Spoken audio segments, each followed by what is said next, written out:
Hello, Samson here. So back on book reviews. It's Friday. Yeah, I was reading an interesting book titled "How to Be Better at Almost Everything." That is by Pat Flynn. So diving right straight into the book, he says the book is basically centered on the fact that why skill stacking is greater than specialization. So he says you do not need to be the best in the world in order to get ahead, right? So you only need to be good, great, or equally competent in whatever sphere that you're in, right? So it's not that specialization is not something that isn't necessary, but we just put a lot of emphasis on it at times, which can be unnecessary. But in order for you to get ahead, there is this thing called generalism that you need to have at the end of the day in order for you to get ahead in life. So you're looking at not just the breadth, but the depth of what you need to do in order to get ahead. All right, so this is what is called generalism, as I mentioned already. So right into chapter 1, where we're talking about great is the enemy of good. In most of the books I think that I've read, I've come across the fact that good is most of the times referred to as the enemy of great. But I love the fact that there is a new perspective being brought about, saying, okay, now great, when great becomes the enemy of good. So specialists mostly appeal to their fellow specialists. A practical example is of musicians, right? If you play musical instruments, you tend to know that you're going to identify who a professional is when you tend to look at how good they are when it comes to reading sheets of music and all that. But then when we come to a layman's world, right, where someone is just listening to you play, they're not going to differentiate between who a professional is, and they're not going to care who an unprofessional is. So specialism there lies on the fact that it's only going to appeal to your fellow specialists. So one problem of specialization is that it's got a dependency on factors that are beyond your control. But generalism, when you get to do stuff generally, it's not going to be dependent on any of those factors. So you do not need to specialize just to be good. You just need to be good enough. So he says school is not necessarily necessary in order for you to get ahead, but education is something that is a key factor. So what sets you apart is the fact that you've acquired a set of skills which are going to help you get ahead in your life. All right, so we're going to get into depth now. Let's talk about gaining your freedom for excellence. That is the right to choose wrongly at times if necessary. Yeah, that is in chapter 2. So there are two freedoms which he brings up in the book, talking about the concept of generalism, right? So there is a freedom of indifference and there is a freedom of excellence. The freedom of indifference is the fact that you want to do and you're able to do whatever you want without anyone's interference. It's a free world.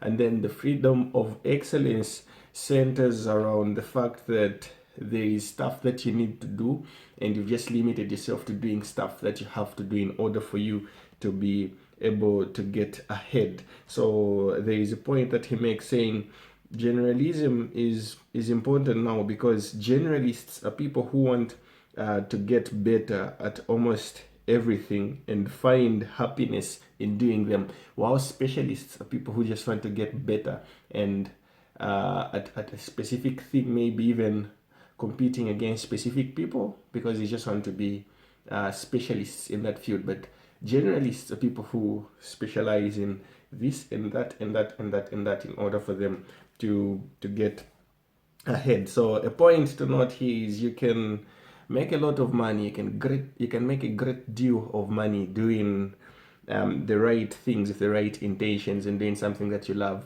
On another hand, you can also make great deals of money doing something that you hate and even out of wrong intentions. Yeah, it's possible. So in chapter 3, he's talking about becoming an expert generalist. So there are 5 key principles that he gives if you want to become a generalist, like an expert in that. The first one is skill stacking is greater than specialization, right? So it's better for you to have a set of different skills put together, working together for you, unlike just having one specific skill and then you cannot be able to do different things. And then the second principle centers around short-term specialization. This is where the definition of who a generalist is. So a good generalist is someone who is in reality a short-term specialist. So generalists are short-term specialists, so to say. And then the third principle centers around the fact that there is the 80% rule. So the 80% rule says if 100% is the best, then all you need is 80% for you to be a generalist. So you can be 80% good at this, 80% good at that.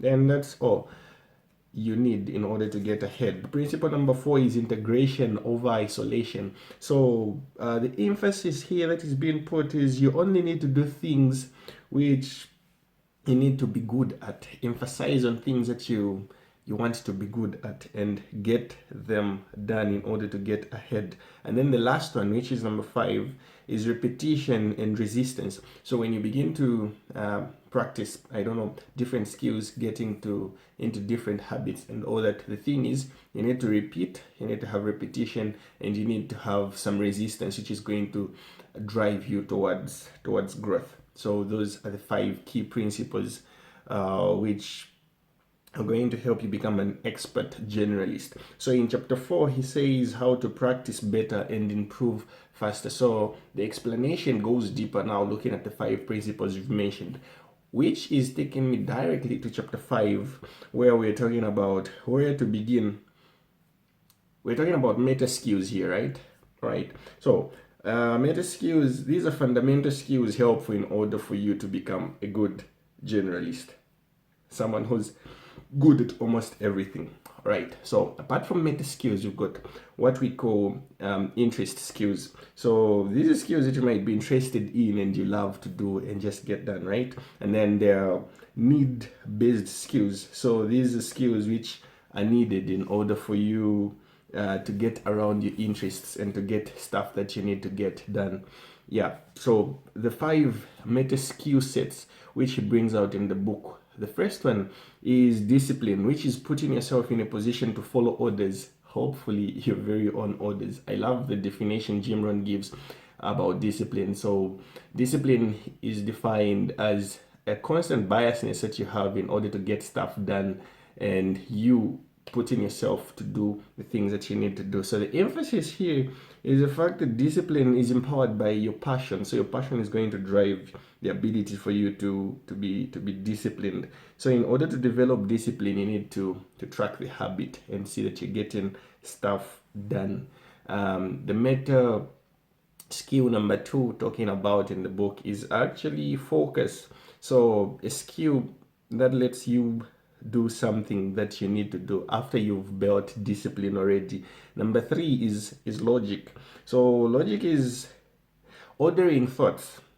So it's thinking that is done well and thinking that is done right. So logic is something that we've sidelined a lot, and we do not necessarily tend to teach it even in schools, apart from the fact that, okay, there is math that teaches some logic and whatnot, but it is something that is very important as a skill set. And then there is persuasion. So under persuasion, you're talking about the fact that in order to relate to people, in order for you to get ahead, you need people to do stuff that you want them to do for you, and then you need to do stuff that you need to do for them in order to get ahead. And then faith is the 5th meta skill that you need. I love the definition that he brings out in faith. He's talking about trusting that which you have good reasons to believe. Trusting that which you have good reasons to believe. So yeah, because at the end of your life, faith is something or a skill that is only going to matter at the end of the day, which drives me directly to chapter 6, where he's talking about skills you may be interested in, but you may not necessarily need. So just get good at anything that you want to get good at. But at the end of the day, or create all creative efforts are done in segments. So whatever skill set you want to develop is just done in segments. Work on this, work on that, work on that. These center around your interest, stuff that interests you. And then in chapter 7, there are skills you need, but you might not necessarily be interested in them. So selling is a skill that everyone needs in order to get ahead, because at the end of the day, whatever skills you have, you need to sell them to someone who's going to buy into your idea. So the principle here centers around the fact that people are, one, rational beings, and secondly, they make decisions based on the fact that something is going to make them happy and whatnot.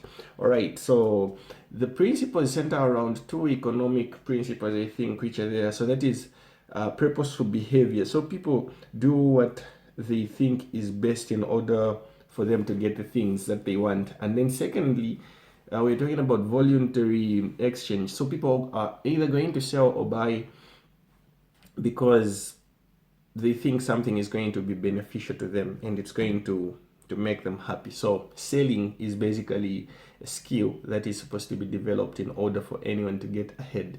You might have a skill, but if it's not sold out and if someone doesn't know the importance of the skills that you have, then definitely you're not going to get ahead. Like, what's the whole reason of even developing the skills that you have? All right, so in the conclusion, the book basically circles around the fact that the key to generalism is learning that skill stacking is greater than specialization. So you need meta skills, you need interest skills, and then you need need-based skills. At the end of the day, after having all the information that you need, action is what is supposed to be taken, because without practicing anything that you get to learn on a daily basis, then information is not going to help you in any way whatsoever. So till we meet in the next segment, checking out.